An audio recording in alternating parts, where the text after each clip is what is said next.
Don't worry, it's fine. Okay, when you're ready, Ian. Okay.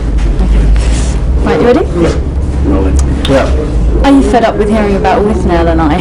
Am I fed up with it? Yeah. No, I'm not, because it's been a huge success. Great, it's, people are piling in to see it.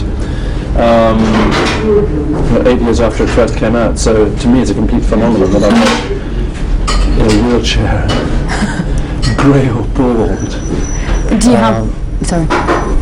I say, do you have only fond memories of shooting that film? Yeah, because I became best friends with the writer-director Bruce Robinson, and I wrote with him again on how to get ahead in advertising, and I'm going to do another film with him in the next 2 years. And because people feel so protective, possessive, affectionate, obsessed, whatever, with this movie in large numbers, it'd be absolutely insane if I was to poo-poo it or knock it or whatever. So, if I take myself back to how I felt when I first read the script, which I thought was so bittersweet and funny, it's a real bonus. No, I don't mind at all. Maybe I should. Do you think I should? No. Apparently there's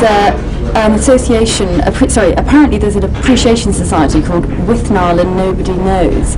Do you know anything about them? WANKS, which is what it abbreviates down to. I was doing a play of an Oscar Wilde play in the West End 2 years ago, as one does, and a guy wrote to me, and then used to come regularly, sort of once a week, to the stage door for just basically asking information about where the film was made, and because I kept very detailed diaries on every job that I've ever done, I just looked it up. I remembered most of it, so I was very intrigued that there were people that wore coats and did the lines and tried to do the drinky game, matching the characters drink for drink in the movie, and going up to Penrith and into the Lake District and looking for the places in London where the film was shot. So it was fairly obsessive, but I'm very obsessive, so I perfectly identify with anybody else's obsession. Although because I'm in it, I don't see the reason why this film should have done it to the extent that it has done, but I'm also grateful for it at the same time.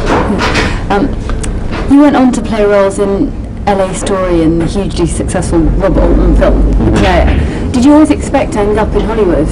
I wanted to. It was my dream to be in films and to work there, and certainly to work with Coppola, Scorsese or Altman, because they're kind of their enfant terrible years were in the 70s, which is when I obsessively went to the movies when I was a drama student and a teenager. But the likelihood of actually getting into a movie, let alone Hollywood, seemed so fantastical and ridiculously remote a possibility, considering where I grew up in an ex-English colony called Swaziland in Southeast Africa. But it was as mad as when I said to my parents, if I can't be an astronaut, then I will be an actor. What can I say?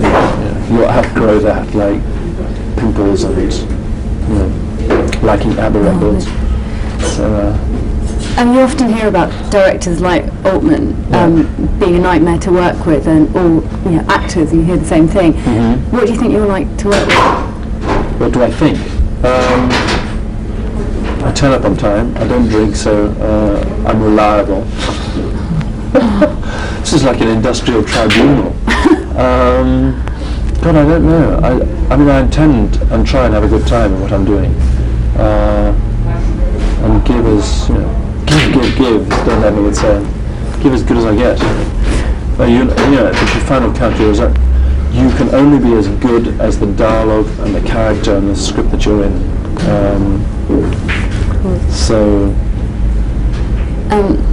As the Player was considered an instant classic about the making of how Hollywood actually works, and when the exact same principles, but without the same structured script, were applied to pret-a-porter in the fashion world, the same intention was met with disaster.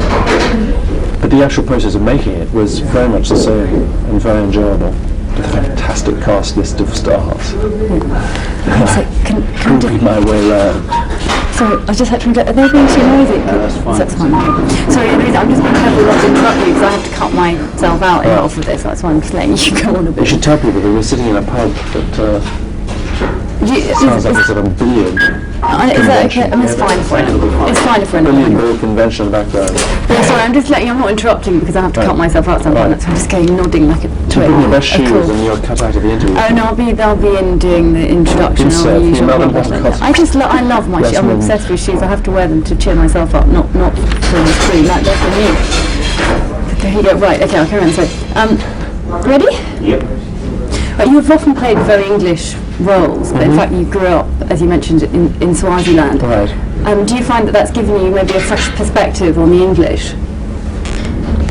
Well, our parents are English, so I Or don't. very typically, you know, if you look at very stereotypically English types, if you've grown up in another country, which is a lot more than many English people, do you find that maybe you have a fresh outlook to, you know, a very English, playing very English role? God, I don't know. I'm probably the last person that would be able to say that, because you have to be super objective about yourself, and I don't really know how that's possible to be. But somebody else might. Somebody like you might be able to identify and say, well, you know, this perspective of growing up in Swaziland. Well, so I know that I value enormously the fact that I grew up where I didn't have the experience and just the variety of people that I met and went to school with, compared to, say, if I went to school in, you know, a suburb of Grimsby or whatever. Exactly. So something must rub off. Exactly, that's all I meant, you know, I mean, it It's is, full of mad people. it's completely different. Swaziland has lots I'm of sure very it's, bizarre characters, and I suppose it everywhere does, but because it was a small community of people and everybody tended to know everybody else, you came into contact with more oddballs than perhaps you might living in a big city, where I don't even know my neighbours. exactly, it's a completely different childhood Yeah, anyway, growing up in exactly. Sarn, exactly. Yeah. There's a growing trend at the moment. Is there? Shush. Look, some of these questions, I'm trying to be quick here, aren't sort of slightly non-consecutive, you have to bear with me. There is a growing trend at the moment to reshoot endings of films like the follow-up to A Fish Called Wanda called Fierce Creatures is being reshot at the moment because the test audience disapproved of the ending. Do you think that's a healthy practice? I think that, to answer your question about the growing trend that films are reshot or new endings are tagged on or changed around according to an audience, I think that's always gone on. I think that what's happened now, that whereas previously nobody used to know, because the studio system had in-house press photographers and press agents and publicists and all that kind of stuff, they could protect what went out, and in so doing, you know, much like the royal family of, you know, time back, they could protect the mystique of people and build them up or break them down or whatever, almost at will, it seemed. Whereas now everybody knows what everybody's salary is. It's a sort of constant news item on what the box office gross is for a movie and how the movies are made, because there are documentaries about the making of movies and people talk endlessly, and I've got diaries coming out in May about, you know, the making of movies. So it's much more open about all that kind of stuff. But yeah, if you do a play in the theatre, a new play, people usually tour it around, or a new musical, and then according to the response that you get, it's then rewritten or readjusted or closed down or whatever. And in a movie, to say that something that's been written, yeah, by one person or maybe two people in a room have done that, and then this whole phalanx and brouhaha of making a movie with 200 people gathers around it, then it's edited down. By the end of all that process, you may find that when it's shown, things that worked on paper, suddenly something has happened in the making of it that has shifted the emphasis or the interest in the story away from what you assumed was going to be more important. And then suddenly people say, well, we don't want this person to die, or we don't want it to end that way. It's not my agent. So, yes, I see what you're saying, that cynically you could say, you know, you make a perfect movie, theoretically, and then you show it to people in a shopping mall that don't know what it's about, and they write their comments, and they change the whole ending according to that. Because it will make more money. Exactly, and the classic case being Pretty Woman, that, you know, the Julia Roberts character went back on the streets, and it was a very dark, miserable, you know, downbeat ending. as opposed to marrying the guy that she did cook for in a Beverly Wilshire hotel. I like your character in the play. I mean, classic example. Yeah. He sells out to the Bruce Willis ending when he's been adamant that he wouldn't. Yeah, I think that it's a constantly changing thing. So if something isn't working, and you then try and fix the ending in a different way, if it makes the thing work, I mean, the ratio of films working to the ones that don't make it or don't work is so disproportionate that I think, I know from being in films, whatever it takes to get the thing done, obviously with the best intentions, You've got to get it done. Short of going to Caligula level where you shoot a whole lot of porn scenes and then shove them into the film, unbeknownst to the other actors afterwards, to try and jivvy up the box office. I think it's just it has always been done, and it just has more publicity now, especially if something's a huge hit. Pretty Woman being the obvious one. How do you find? Sorry, how do you find work? Do you find that there are differences between working in the British film industry and the American film industry? Only money. It's only to do with money, because if you work on a British film, almost inevitably the budget is very small, and everybody's on a much more equal level of payment or non-payment. And if you work in America, the extreme of somebody who's getting $20 million to people down in the mudflats who are getting very little money, and then even further down the line, other people who, technicians or whatever, who are getting even less. Those extremes, and because there's so much money invested in it, or invested in a star that's going to open the picture, theoretically, there's just immediately much more panic and worry that, is this movie going to be a hit? Whereas if you've got something that's cost, £2 million or £5 million, by the time it's sold around the world, been on video, on cable and stuff, you can, unless the film's a total dog, you can kind of, that's what they tell me. I've never done it, but from what I've been around, they get their money back. It's not going to be a big loss. But if you open a movie that has cost $75 million or $100 million, it's got to take a lot of money very quickly in a lot of places. So the pressure is just enormous. So it's a financial thing, yeah. Having played many comic roles, did you find that playing... One more, I've got to go. Okay, I'm really quick.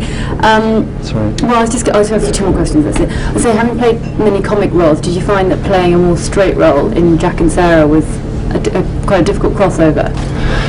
I didn't find doing Jack and Sarah difficult as a crossover, because for once I was being asked to play somebody that was my age, my class, and my life as a contemporary middle-class person living in London in the mid-90s, rather than somebody in period clothing or psychodrama or drugged or drunk or whatever. And as I have a child who's about 7, the experience of playing a father, a sort of incompetent father in this film, was so close to the experiences that I've had recently that it was a great pleasure to do that. Plus, after Pret-a-Porter, where I ended up having to kiss Forrest Whitaker, it was very nice. Getting a chance to kiss a variety of people of the opposite sex was a welcome change. Well, and what are you going on to do? I mean, you write a lot, and you've just completed your diaries, which are supposed to be very gossipy. Is that your next project? I've got, they're called Withnails, and their diaries, starting with the making of Withnail and I 10 years ago, and then ending with Pret-a-Porter, which was 1.5 years ago. And they cover about 10 films, some of which have been cults, big successes, big flops, turkeys, middlings, in between, so a whole variety. And I suppose because of the people that I come across and worked with, it reads like a very good list. But how gossipy it is, I don't know, because it's the kind of day-to-day, week-to-week process of making a film. So and you're in a Dennis warts Potter. and all. Sorry, so you're in a Dennis Potter. Your next project to be seen. Karaoke that comes out in April on Channel 4 and BBC alternately, which he stipulated in his will as a last act of defiance, because these were two traditional enemies, and he wanted them to work and finance his last project together. So I'm married to Julie Christie in that.